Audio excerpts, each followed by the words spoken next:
إن هالك إلا وجهه له الحكم وإليه ترجعون. معزز سامعین،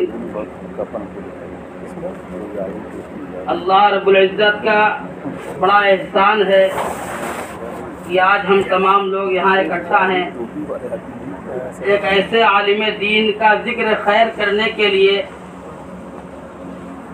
کہ جو اپنے آپ میں ایک مثال تھے، اپنے آپ میں ایک نمایاں شخصیت تھے، جن کو دیکھ کر کے بزرگان ملت کی یاد آیا کرتی تھی۔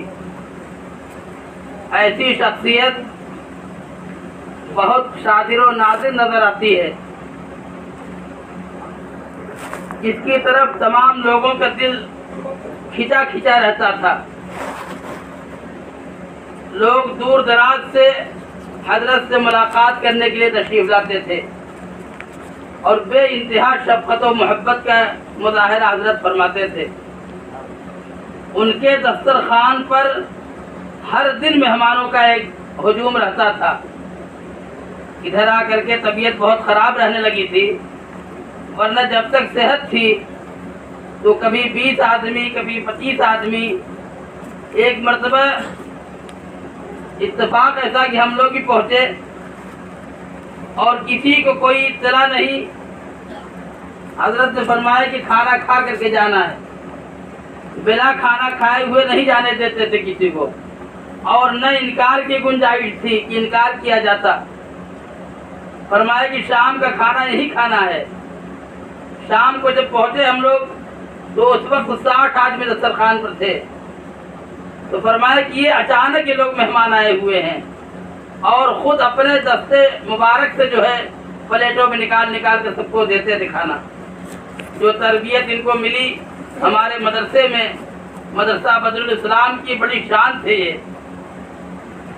1934 میں مدرسے کا قیام ہوا اور 1936 میں حضرت مولانا جمیل احمد صاحب تشریف لائے۔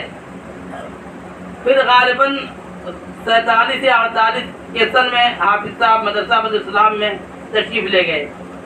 عربی کی جماعت میں فارسی کی جماعت سے شروع کیا ہے اور مشکات شریف تک تعلیم حاصل کیا۔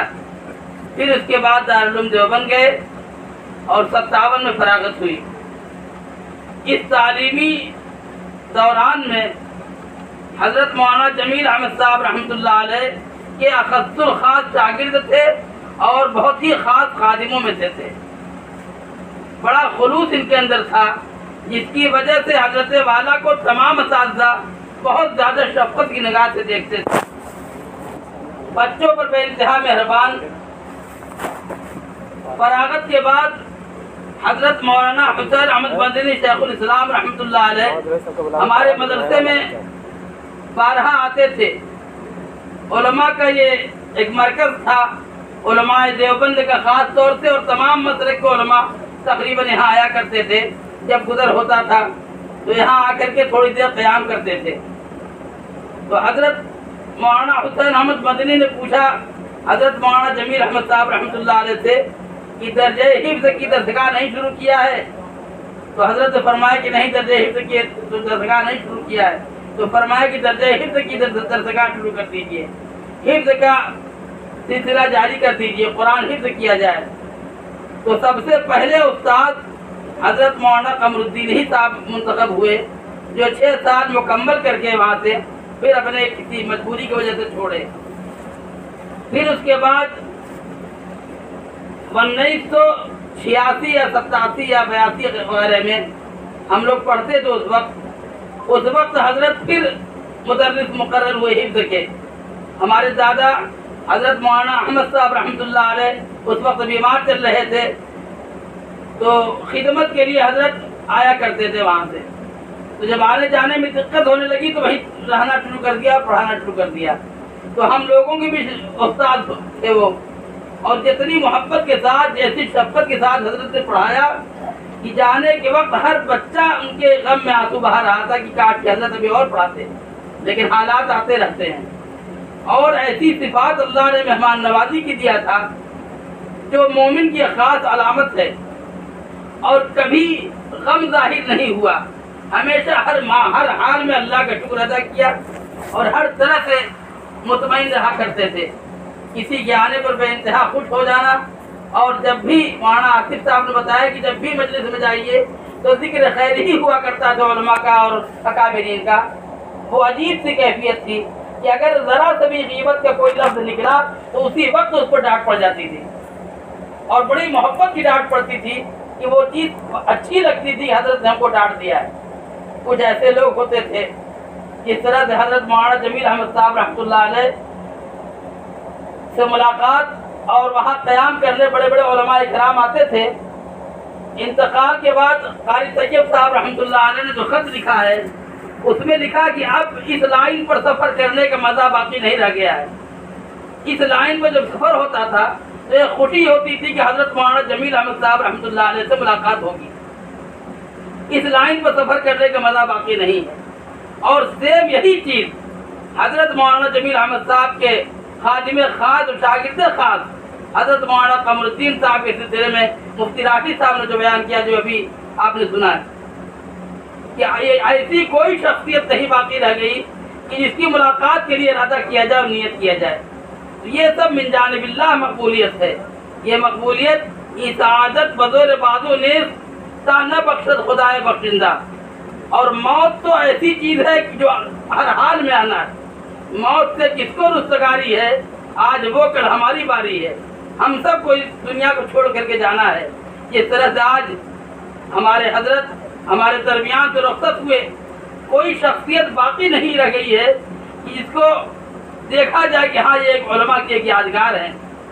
अजीब अल्लाह ने शख्सियत बनाई थी वो, और अजीब बदाकता के अंदाज से भी पता चलता था कि अकाबिरीन के एक असलाफ के नमूना है। लेकिन दुनिया चूँकि आरज़ी जगह है, जो आया है वो जाने ही के लिए आया है, जो रूह आई है वो जाने के लिए आई है। एक आ रहा है तो अगले को जाने के लिए कह रहा है कि आप जाइए, जगह खाली कीजिए। किसी ने कहा है कि अजब सरा है ये दुनिया कि इसमें शामो सहर किसी का कूच किसी का मकाम होता है। तो हर आदमी आ रहा है और जाने वाला आगे जा रहा है, जगह छोड़ता जा रहा है, और जो चला गया फिर उस जैसा कोई आने वाला नहीं है। खास तौर से उलमाए दीन में अगर कोई आलिम चला गया तो समझिए कि बहुत बड़ी मुसीबत आ गई है। हदीस में लिखा है कि एक आलिम की मौत एक बहुत बड़ी मुसीबत है, जिसकी तलाफी नहीं हो सकती, और ऐसा नुकसान है जो पूरा नहीं हो सकता। और आलिम ऐसा सितारा है कि जो मौत की वजह से बेनूर हो गया है।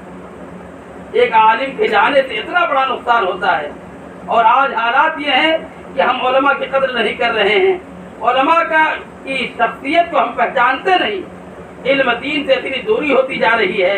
ये सब इल्म दीन से दूरी की अलामत है, कुरान की तालीम से दूरी की अलामत है।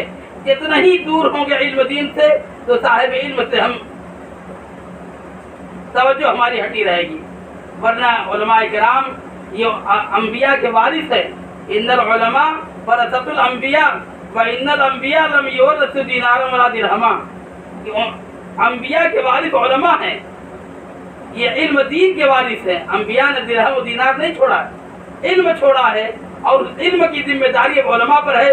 और उलमा ना हो तो सारी फिजा गुमराह हो जाएगी, सारी इंसानियत गुमराह हो जाएगी। लेकिन आज हदीस में लिखा है कि क़यामत के करीब अल्लाह ताला इल्म को इस तरह से उठाएंगे कि लोगों के दिमाग से इल्म नहीं खींच लेंगे, एक एक करके उलमा को उठाते रहेंगे। आलिम उठते जाएंगे, फिर उनकी जगह पूर्ण नहीं होगी। और जब आलिम उठते जाएंगे तो यकीनन लोग अपने रहनुमा गुमराह जो लोग हैं उनको अपना रहनुमा समझेंगे, जो खुद गुमराह लोगों को गुमराह कर देंगे। इसलिए इल्म दीन हासिल किया जाए, इल्म दीन की अहमियत को पहचाना जाए, उलमा की कदर की जाए। जिस कौम ने उलमा की कदर नहीं किया वो हमेशा तबाह बर्बाद रहेगी। अल्लाह ताला ने जो सिफात हज़रत बाला को बख्शी थी, वही सिफात अल्लाह ताला हम तमाम लोगों के अंदर मौजूद हो जाए, और उसी तरीके से हम सब लोग चलने लगे। अल्लाह ताला हज़रत की मग़फ़िरत फरमाए, और हज़रत के घर वालों को अल्लाह ताला सब्र जमील अता फरमाए, और उनके नक्शे कदम पर हम सब को चलने की तौफ़ीक़ अता फरमाए। व आखिर दावाना अल्हम्दुलिल्लाह।